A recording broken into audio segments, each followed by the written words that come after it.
ദൈവമേ കാത്തുകൊള്ളുകങ്ങ് കൈവിടാതിങ്ങു ഞങ്ങളെ. നാവികൻ നീ ഭവാബ്ദിക്ക് പുരാവിവൻ തോണി നിൻ പദം. ഒന്നൊന്നായി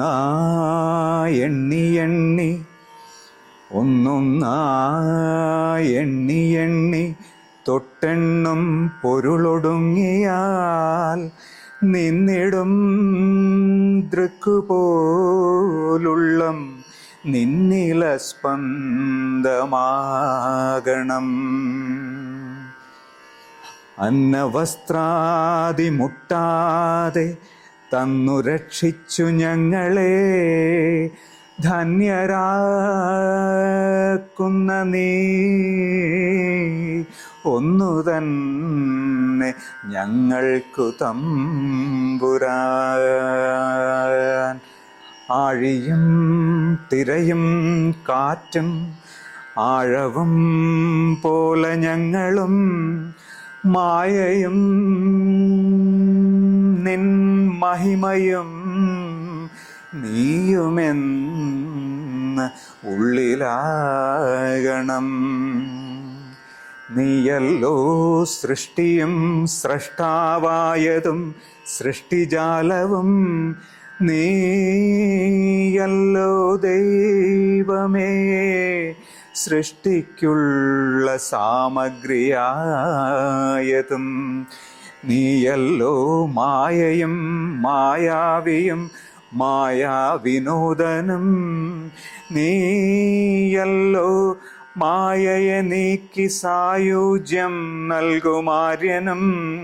നീ സത്യം ജ്ഞാനമാനന്ദം. നീ സത്യം ജ്ഞാനം ആനന്ദം. നീ തന്നെ വർത്തമാനവും ഭൂതവും ഭാവിയും വേറല്ലോതും മൊഴിയുമോർക്കിൽ നീ. അകവും പുറവും തിങ്ങും മഹിമാവാർന്ന നിൻ പദം പുകഴ്ത്തുന്നു ഞങ്ങളങ്ങ് ഭഗവാനെ. ജയിക്കുക ജയിക്കുക മഹാദേവ ദീനാവനപരായണ. ജയിക്കുക ചിദാനന്ദ ദയാ സിന്ധോ. ജയിക്കുക ആഴമേറും നിൻ മഹസാം ആഴിയിൽ ഞങ്ങളാകവേ ആഴണം വാഴണം. നിത്യം വാഴണം വാഴണം സുഖം.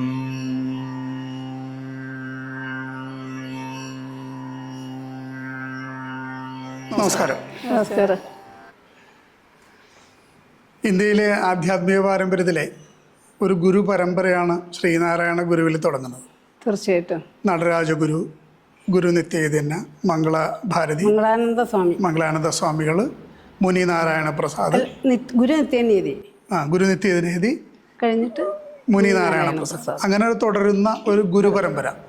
ആ ഗുരു പരമ്പരകളെ നമ്മുടെ കാഴ്ചക്കാർക്ക് അവരുടെ ദർശനങ്ങളും അവരുടെ ജീവിതവും അവരോടൊത്തുള്ള നിങ്ങളുടെ രണ്ടുപേരുടെ അനുഭവങ്ങളും പങ്കുവയ്ക്കുക എന്നതാണ് നമ്മുടെ ഇന്നത്തെ ഇൻ്റർവ്യൂവിൻ്റെ ലക്ഷ്യം. അതിനായിട്ട് ബഹുമാനപ്പെട്ട മാതാജിയെയും ബഹുമാനപ്പെട്ട ലീലാമണി അമ്മയെയും ഈ യാരലവയുടെ ഈ ഇൻ്റർവ്യൂവിലേക്ക് സ്വാഗതം ചെയ്യുന്നു. സ്വാഗതം. ആദ്യം അറിയേണ്ടത് ഗുരു നിത്യ ചൈതന്യ യതി എന്ന് മലയാളികൾ സ്നേഹത്തോടെ ഓർക്കുന്ന ഗുരു നിത്യയെക്കുറിച്ചുള്ള വ്യക്തിപരമായ ഓർമ്മകൾ ഒന്ന് നമ്മുടെ വായനക്കാർക്ക്, കേൾവിക്കാർക്ക് വേണ്ടി കാര്യങ്ങളൊന്ന് പറഞ്ഞു കൊടുക്കാം. അത് ഞാൻ ജനിച്ചപ്പം മുതലേ കണ്ടിട്ടുള്ളതാണല്ലോ. അത് ഇപ്പോൾ നമ്മുടെ ഓർമ്മയിലില്ല, എന്നാലും അമ്മയൊക്കെ പറഞ്ഞ് അറിയാവുന്നതാണ്. അമ്മയുടെ വീട്ടിൽ നിന്നും അച്ഛൻ്റെ വീട്ടിലേക്ക് കൊണ്ടുവരുന്ന സമയമുണ്ടല്ലോ, നമ്മൾ ജനിക്കുമ്പോൾ അമ്മയുടെ വീട്ടിലാണല്ലോ ജനിക്കുക. അവിടുന്ന് അച്ഛൻ്റെ വീട്ടിലേക്ക് കൊണ്ടുവന്ന് കഴിഞ്ഞപ്പോൾ അമ്മയും കുഞ്ഞും വന്നിട്ടുണ്ടെന്ന് അറിഞ്ഞിട്ട് നിത്യഗുരു ഓടി വന്നു. അമ്മയുടെ അച്ഛൻ 90 ദിവസം കഴിഞ്ഞിട്ടേ കുട്ടിയെ വിടുള്ളൂ എന്ന് പറഞ്ഞിരുന്നു. നാരായണഗുരു അങ്ങനെ പറഞ്ഞിട്ടുണ്ട് അത്രേ. 90 ദിവസം കഴിഞ്ഞിട്ടേ ജനിച്ച വീട്ടിൽ നിന്ന് വേറൊരു വീട്ടിലേക്ക് മാറ്റാൻ പാടുള്ളൂ എന്ന്. അപ്പോൾ അങ്ങനെ 90 ദിവസം കഴിഞ്ഞിട്ടാണ് അച്ഛൻ്റെ വീട്ടിലേക്ക് വന്നത്. അപ്പോൾ ഗുരു നിത്യനീതി അമ്മയും കുഞ്ഞിനെയും കാണാനായിട്ട് വന്നു. കാണാൻ വന്നപ്പോൾ അതായത് അമ്മയെ കല്യാണം കഴിക്കുന്നതിന് മുമ്പ് മുതലേ അച്ഛൻ നിത്യഗുരുവിൻ്റെ അടുത്ത് പോകുന്ന ആളായിരുന്നു. കല്യാണം കഴിഞ്ഞപ്പോൾ അമ്മയും കൊണ്ടുപോയി. പിന്നെ ഞാനുണ്ടായി വന്നപ്പോൾ ഗുരു ഇങ്ങോട്ട് വന്നു കാണാനായിട്ട് ഓടി വന്ന് എടുത്ത് കയ്യിൽ പിടിച്ചിട്ട് ചോദിച്ചു, കുഞ്ഞിനെന്താ പേരിട്ടതെന്ന്. അത് പേരിട്ടിട്ടില്ല, ബാക്കി എല്ലാ ചടങ്ങുകളും അമ്മയുടെ വീട്ടിൽ വെച്ച് കഴിഞ്ഞു. പേര് സ്വാമിയെ കൊണ്ട് ഇടിക്കണം എന്ന് വിചാരിച്ച് ഞങ്ങൾ പേരിടാതെ കൊണ്ടുവന്നു എന്ന് പറഞ്ഞു. അപ്പോൾ ഗുരു പറഞ്ഞു, ഞാൻ പേരിട്ടാലേ ഇവിടെ എൻ്റെ കൂടെ പോരുന്നു പറഞ്ഞു. അപ്പോൾ അവർ ചോദിച്ചു, ഞങ്ങൾക്ക് അങ്ങനെ ഒരു ഭാഗ്യമുണ്ടാകുമോ എന്ന് ചോദിച്ചു. അപ്പോൾ ഗുരുവിന് ഉറപ്പായില്ല, അവർക്ക് സമ്മതമാണ്. അപ്പോൾ ഗുരു പറഞ്ഞു, ഞാൻ സന്യാസിനിയുടെ പേരാണ് ഇടാൻ പോകുന്നത്, ഈ മോള് സന്യാസിയായി തീരും, അതിന് നിങ്ങൾക്ക് സമ്മതമാണോന്ന്. അപ്പോൾ അവർ ഗുരുവിൻ്റെ കാലിൽ നമസ്കരിച്ചിട്ട് പറഞ്ഞു, എങ്കിൽ ഞങ്ങളുടെ ജീവിതം ധന്യമായി എന്ന്. അങ്ങനെയാണ് തുടക്കം. പിന്നെ എന്നും വൈകുന്നേരം അതായത് കോന്നി ഗുരുകുലത്തിൽ ക്ലാസ് ഉണ്ടാവും. അപ്പോൾ എന്നെയും കൊണ്ടുപോകും. അങ്ങനെ അതുമായിട്ട് അവിടെ അങ്ങനെ നടന്നു. പിന്നെ ഞങ്ങളവിടെ വിട്ടു പോന്നു പീച്ചിക്ക്. അപ്പോൾ പീച്ചിയിലൊരിക്കൽ ഗുരു വന്നു. അതാണ് എൻ്റെ ഓർമ്മയിൽ ശരിക്കും പറഞ്ഞാൽ ഗുരുവിനെ കണ്ട ഓർമ്മ. അന്ന് കണ്ട ഓർമ്മയുണ്ട്, അതിന് മുമ്പ് കണ്ട ഓർമ്മയില്ലെന്നാണ് പറഞ്ഞത്. ഗുരു എന്നോട് ചോദിച്ചു, ഓർക്കുന്നുണ്ട്? ഇല്ല എന്ന് പറഞ്ഞു. അപ്പോൾ ഗുരുവിൻ്റെ എൻ്റെ കൈ പിടിച്ചിട്ട് ഗുരുവിൻ്റെ ഇടത്തെ കയ്യിൽ വെച്ചു. എന്നിട്ട് ഗുരു വലത്തെ കൈ കൊണ്ട് ഓരോ അടി തന്നു.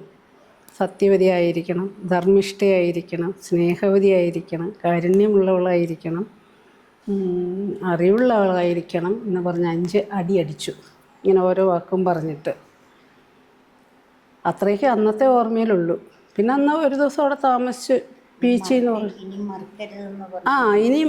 ഇനിയും എന്നെ മറക്കരുതെന്നും കൂടി പറഞ്ഞു. ഈ അടിയടിച്ചിട്ടേ അതിനാണ് ഈ അടിയടിച്ചതെന്ന് മറക്കാതിരിക്കാൻ.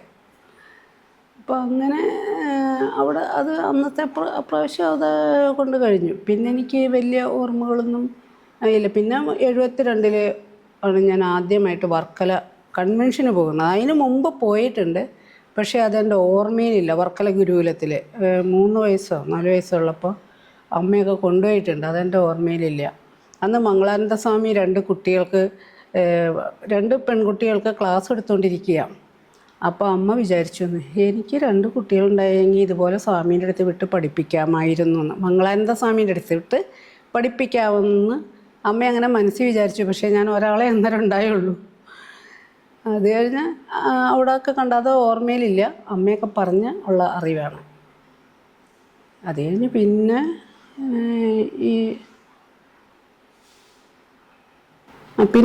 വർക്കല 72 വർക്കല ഗുരുകുല കൺവെൻഷന് പോയിട്ടുണ്ടായി. അതിന് മുമ്പ് ഞാൻ നിത്യഗുരു എരുമേർ ഗുരുകുലത്തിൽ വരുമെന്ന് പറഞ്ഞിട്ട് അന്ന് ഞങ്ങൾ കൊല്ലംകോട താമസിക്കുന്നത്. കൊല്ലംകോട്ടുനിന്ന് ഗുരുവിനെ കാണാൻ വേണ്ടി പോയി, എരുമേർ ഗുരുകുലത്തിൽ പോയി. അപ്പം ഞങ്ങളുടെ വീട്ടിലൊരു മാവേലൂർ മാമ്പഴം, ഏതാണ്ട് ഒക്ടോബർ മാസമൊക്കെയാണ്. അപ്പോൾ നമ്മുടെ നാട്ടിൽ മാങ്ങയൊന്നും ഇല്ലാത്ത കാലം, പക്ഷേ അതിലൊരു മാങ്ങയുണ്ടായി, വലിയ മാങ്ങ. അതും പറിച്ചിട്ടാണ് പോയത് ഗുരുവിന് കൊടുക്കാൻ. അപ്പം ഞാൻ തന്നെ അമ്മയോട് പറഞ്ഞു, ഗുരു ഒന്നും വരുന്നില്ലെന്നാണ് തോന്നുന്നത്, എപ്പോൾ പോകണമെന്ന് ചോദിച്ചു. അപ്പോൾ അമ്മ പറഞ്ഞു, എന്നാൽ അച്ഛനും മോളും കൂടി ഇപ്പോൾ ഞാൻ നാളെ വരാമെന്ന് പറഞ്ഞു. അങ്ങനെ ഞങ്ങൾ എരുമേർ ഗുരുകുലത്തിൽ പോയി. ഈ സ്വാമിയാണ് വന്നേക്കുന്നത്, നിത്യഗുരു അല്ല, കുമാരസ്വാമിയാണ് വന്നിരുന്നത്. നിത്യഗുരു എന്തോ വന്നില്ല. അപ്പോൾ ഈ മാങ്ങ ഈ സ്വാമിക്ക് ഗുരുവിന് കൊണ്ടുവന്നത് സ്വാമിക്ക് കൊടുക്കണമല്ലോ എന്ന് വിചാരിച്ചുകൊണ്ട് കൊടുത്തു കഴിഞ്ഞ് സ്വാമി അവിടെ നിന്ന് എല്ലാവർക്കും അത് പങ്കുവെക്കാൻ പറഞ്ഞു. അപ്പോഴേ കൊടുത്ത് ചെത്തി എല്ലാവർക്കും കൊടുത്തു. അത് കഴിഞ്ഞ് ഞങ്ങൾ വീട്ടിലേക്കും പോയി.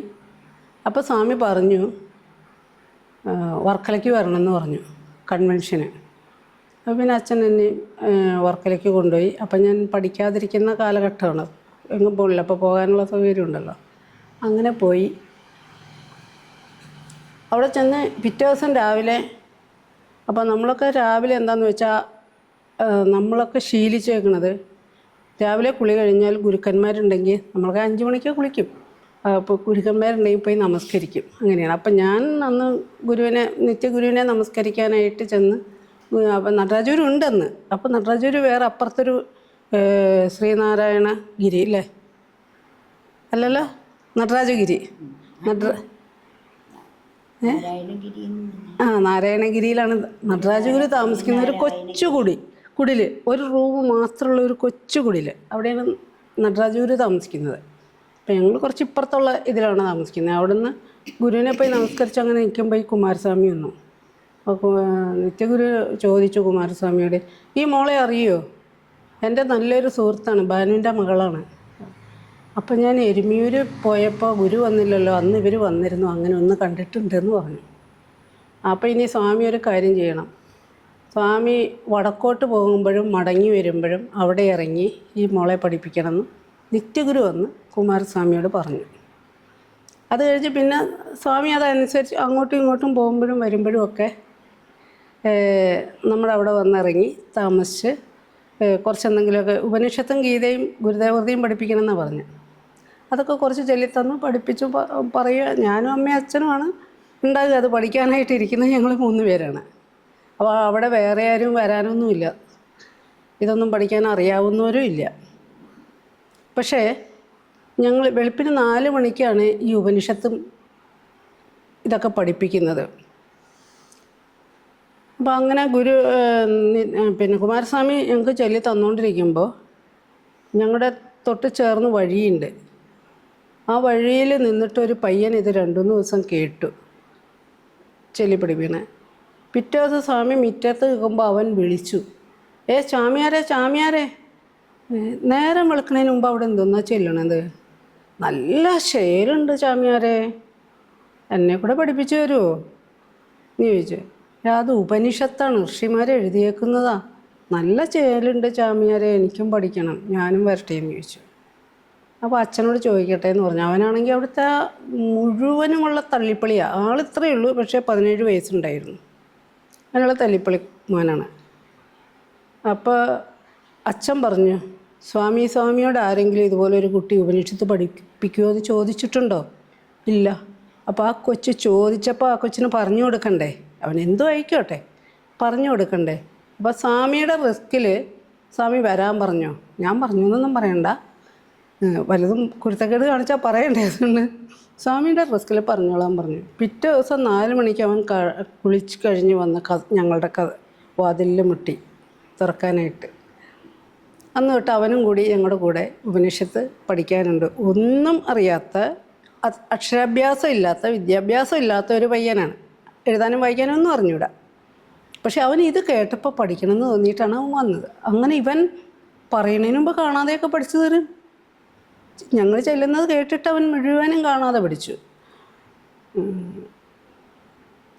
72-ലാണല്ലോ ഈ പറയുന്ന 72 കഴിഞ്ഞതിന് ശേഷമുള്ള കാര്യം. 73-ലെ നടരാജഗുരു സമാധിയായി.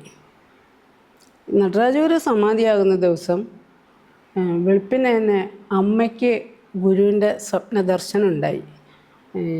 നടരാജഗുരു എന്തെല്ലാമോ പറഞ്ഞു, പുഴയൊഴുകും വഴി വേറെയാക്കിട, ആ വാക്ക് മാത്രമേ ഞാനിപ്പോൾ ഓർക്കുന്നുള്ളൂ എന്നെല്ലാം പറഞ്ഞു എന്ന്. അപ്പോൾ അമ്മയ്ക്ക് ഭയങ്കര വിഷമമായി. അമ്മ അങ്ങനെ നിശബ്ദം അമ്മ ചെയ്യുന്ന ജോലിയൊക്കെ ചെയ്ത് അങ്ങനെ ഇരിക്കുക. അപ്പോൾ എനിക്കും ഒരു 10 മണിയൊക്കെ കഴിഞ്ഞപ്പോഴേക്കും തോന്നി എന്തോ ഒരു പ്രയാസം, പറഞ്ഞറിയിക്കാൻ വയ്യാത്തൊരു പ്രയാസം. അപ്പം ഞാൻ പ്രയാസങ്ങൾ വരുമ്പോൾ അതിൽ നിന്ന് മോചനം നേടാൻ കാണുന്ന ഒരേ ഒരു മാർഗം ഗുരുദേവൃതി എടുത്ത് ചെല്ലുകയാണ്. അപ്പം ഞാനും പോയി ഗുരുദേവൃതിയൊക്കെ എടുത്ത് ചെല്ലിക്കൊണ്ടിരുന്നു. 11 മണി കഴിഞ്ഞപ്പോഴേക്കും ഈ മോനുണ്ട്, ഇവനാണ് പശുവിനെ തീറ്റുന്നത്. കുറേ പശുവുണ്ട്, 10-20 ഉണ്ട്. പശുവും എരുമയും പോത്തും ഒക്കെ ആയിട്ട് എല്ലാത്തിനെയും ഓടിച്ചു കൊണ്ടുവന്ന് 2 തൊഴുത്താണ്, തൊഴുത്തിലേക്ക് കയറ്റി കുറ്റിയിട്ടിട്ട് ഓടി വന്നേക്കുക. ആ റേഡിയോ എടുത്ത് ഓൺ ചെയ്തേ, ആ സുഖമില്ലാത്ത കിടക്കുന്ന ഗുരുവിൻ്റെ കാര്യം എന്തെങ്കിലും പറയും എന്നിവൻ നമ്മളോട് പറയുക. അപ്പം ഞാനും അത് നോക്കിയിട്ടിരിക്കുക. എന്നിട്ട് വേഗം അവൻ അമ്മയെ പോയി വിളിച്ചുകൊണ്ടുവന്നു. നമുക്ക് പ്രാർത്ഥിക്കാം. എന്നിട്ട് ഞങ്ങൾ അവിടെ ഇരുന്ന് ദൈവദേശവും ഗുരുദേവകൃതിയൊക്കെ മാറി മാറി ചൊല്ലിക്കൊണ്ടിരുന്നു. പക്ഷേ റേഡിയോ ഓൺ ചെയ്ത് വെച്ചേക്കാണല്ലോ. റേഡിയോയിൽ ആദ്യം പറഞ്ഞ നടരാജൂര് സമാധിയായിരുന്നു. നമുക്കറിയാൻ വയ്യാത്ത ഒരു എന്തോ ഒന്ന് അവിടെ ഒരു മാറ്റം ഉണ്ടായി. അതുകൊണ്ട് നടരാജൂര് സമാധിയായിരുന്നു ആദ്യം. ഞങ്ങൾ 3 പേര്. ഈ കൊച്ചാണെങ്കിൽ ഞങ്ങളവിടെ ചെന്നേ പിന്നെയാണ് ഈ കൊച്ച് ഈ ഉപനിഷത്ത് പഠിക്കാൻ വന്നിട്ട് ഈ കൊച്ചിങ്ങനെ അറിയുന്നത് തന്നെ. ഗുരുക്കന്മാരുണ്ടെന്നും എന്താ ഉപനിഷത്തുണ്ടെന്നും ഒക്കെ കേട്ടുകൊണ്ടാണ് പഠിക്കാൻ വന്നത്. അപ്പോൾ ആ കുട്ടിക്ക് അക്ഷരാഭ്യാസമില്ലാത്ത വളർന്ന ആ കുട്ടിക്ക് വരെ ഈ കമ്പിയില്ല കമ്പിയുടെ കാലം വരുമെന്ന് പറഞ്ഞ മാതിരി ഗുരുവിനെ അറിയാൻ സാധിച്ചെങ്കിൽ അതൊരു വലിയ ആ കുട്ടിയുടെ അർപ്പണ ബോധമല്ലേ കാണിക്കണത്. അല്ലെങ്കിൽ അങ്ങനെ വരാൻ പറ്റില്ലല്ലോ. നമ്മളൊക്കെ ഇത് ജനിച്ചപ്പോൾ തൊട്ടേ കേട്ടുകൊണ്ടിരിക്കുന്നു. ഇത് ജനിച്ചപ്പോൾ തൊട്ടേ നല്ല രീതിയിലല്ലാതെ വളർന്ന ഒരു കുട്ടി, മോഷണമൊക്കെ ഉണ്ടായിരുന്നു. വളർന്ന കുട്ടി അവൻ നെല്ലാണ് മോഷ്ടിക്കുക, കഞ്ഞി വയ്ക്കാൻ വീട്ടിലേക്ക്. എല്ലാവരുടെയും പറമ്പിൽ പോയി കുറേ നെല്ല് ഊരി കൊണ്ടുവരും. എന്നിട്ട് അങ്ങനെയാണ് ജീവിക്കുന്നത്. അപ്പോൾ അവൻ എന്തുമാത്രം അർപ്പണം ആ ഗുരുവിനോടും ഗുരു പരമ്പരയോടും ഉണ്ടായിരുന്നു. ഗുരുവിനോടും ഗുരു പരമ്പരയോടും ഉണ്ടായിരുന്നു. അതാണ് അതിലേറ്റവും. ഒന്നുമല്ല, ആ കുട്ടിയുടെ മുമ്പിൽ നമ്മളൊന്നും ഒന്നുമല്ല. പിന്നെ ഞങ്ങൾ 2 പേരും കൂടി അവിടെയൊക്കെ പോയപ്പോൾ ആ വീട്ടിൽ പോയിരുന്നു. അപ്പോഴേക്കും അവൻ മരിച്ചുപോയി. അവനുണ്ടായില്ല. അവൻ്റെ കൊച്ചിനെ കണ്ടു ഞങ്ങൾ അവിടെ നിൽക്കുന്നത്. അപ്പം അങ്ങനെ ആ ഒരു ഇത് കഴിഞ്ഞു.